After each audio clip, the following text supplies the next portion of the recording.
अवयव लाख मोलाचं देऊन ठेवलं त्यानं तुम्हाला. गडगंज संपत्ती आहे तुमच्याकडं. एका जणांना मला प्रश्न विचारला, महाराज एखादा टोटका सांगा ना म्हणले मला. टोटका करून पैसा कमेल, घर बांधेल. म्हटलं कशाला टोटका करावा लागतो? अरे त्या रावण नीतीमध्ये कावळा मारा, कावळ्याची पंख जाळा, ते करा, नदीमध्ये उभं राहा, मंत्र जप. कशाला मुख्या प्राण्याचा बळी घेता रे?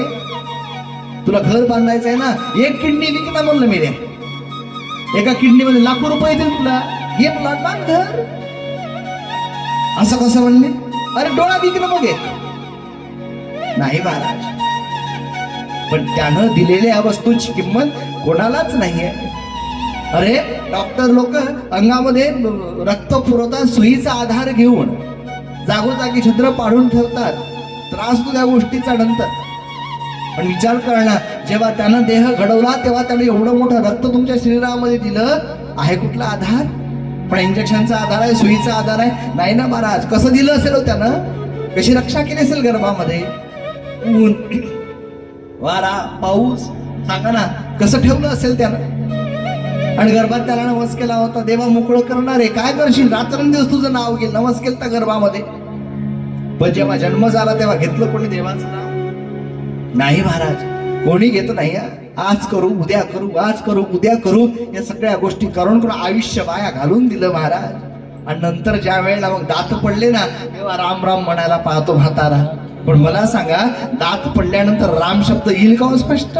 नाही येणार. तो लांब लांब म्हणतो. मग राम जवळ येत नाही, आता तो लांब जातो. येईल का? म्हणून सांगितलं, जर भक्ती करायची असेल मग सकल मंगल निधी श्री विठ्ठलाचे नाम आधी. आधी म्हणजे कोणा देवाच्या आधी नाही घ्यायला सांगितलं महाराज. तरुणपणापासून भक्तीमध्ये डुबा, म्हातारपणामध्ये भक्तीचं व्याज तुमच्या कामामध्ये येईल, म्हणजे तुमचे गेले त्रास होणार नाही, लक्षात घ्या. तरुणपणापासून. पण नाही महाराज, ते करण्याची आमची तयारीच नाही कुठली. 16 सांधे, 16 प्रकारचे सांधे आहे. कुठले कुठले माहिती आहे का तुम्हाला? केला कधी हिशोब? नाही ना. 16 सांधे सांगू का माहिती आहे तुम्हाला? सांगू? मोजा. तळपायाच्या वर 2 आहेत सांधे. कुठले आहे? पाय मला सांगता येते म्हणून सांगतो. तुमचा पाय तसा आहे म्हणून माहिती तुम्हाला. तळ पायाच्या वर आहे ना, पायाचे ते किती झाले? 2. दोन्ही पायाचे धरा आता, जॉईंट आहे तिथं. त्यानंतर 2 गुडघ्याचे किती झाले? 4. त्याच्यानंतर 2 कमरेचे किती झाले? 6. नक्की 6 झाले ना? त्याच्यानंतर 2 हे खांदे किती झाले? 8. हे 2 किती झाले? 10. हे 2 किती झाले? 12. नक्की 12 झाले. त्यानंतर हे कान जोडलेले आहेत 2 किती झाले? 14. त्यानंतर इथे एका सांध्याला मान जोडलेली आहे किती झाले? 15.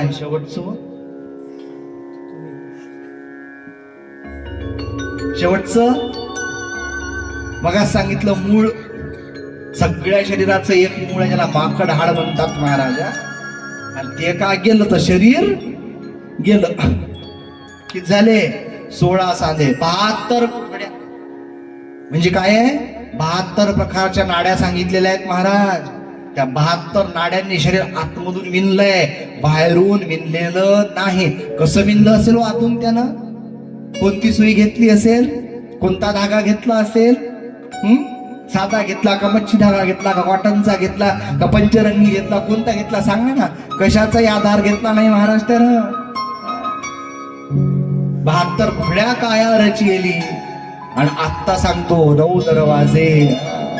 प्रत्येकाला माहिती आहे 9 दरवाजे कोणते कोणते, सांगायची गरज नाही महाराज. माहिती आहे 9 दरवाजे. आणि त्या 9 दरवाजाच्या वरती 10वं द्वार आहे, पण ते अजूनही अदृश्य आहे, ते कोणालाच कळलं नाही. आणि ते 10वं द्वार म्हणजे आपल्या ब्रह्मांडावर आहे, मस्तकावर. तुमच्या लोकांचा गैरसमज आहे. कोणी कोणी म्हणतात एखादा जीव गेला, तोंड उघड्या म्हणून तोंडातून गेला, कोणी म्हणतं कान आहे म्हणून कानातून गेला, कोणी म्हणतं नाक उघड्या नाकातून गेला. तो कुठूनच जात नसतो महाराज, तो येतोय तिथूनच आणि जातोय तिथूनच महाराज. जे पिंडी ते ब्रह्मांडी. हा पिंड सांगितलेला आहे आणि हा ब्रह्मांड सांगितलंय. पिंड ब्रह्मांडाचा धनी. म्हणून ज्या वेळेला संत समाधी घेतात त्यावेळेला आपला आत्मा पिंडातला आत्मा ब्रह्मांडामध्ये आणून ठेवतात हे संतांमध्ये. आणि इथं महाराज सहस्त्राकार चक्र आहे, 6 चक्राच्या वरचं त्याला सहस्त्राकार चक्र म्हणतात. आणि या सहस्त्राकार चक्राच्या वर 10वं द्वार आहे आणि या 10व्या दरवाजावर बसून तुमच्या शरीराची तो निगराणी करतोय महाराज. दरवाजे खिडकी आत मूर्ती बैसविली आणि मग मूर्ती कुठली, त्याचं नाव आहे महाराज आत्मा. 7 सागराचा वेढा केसा घातला, 7 सागर तुमच्या शरीराच्या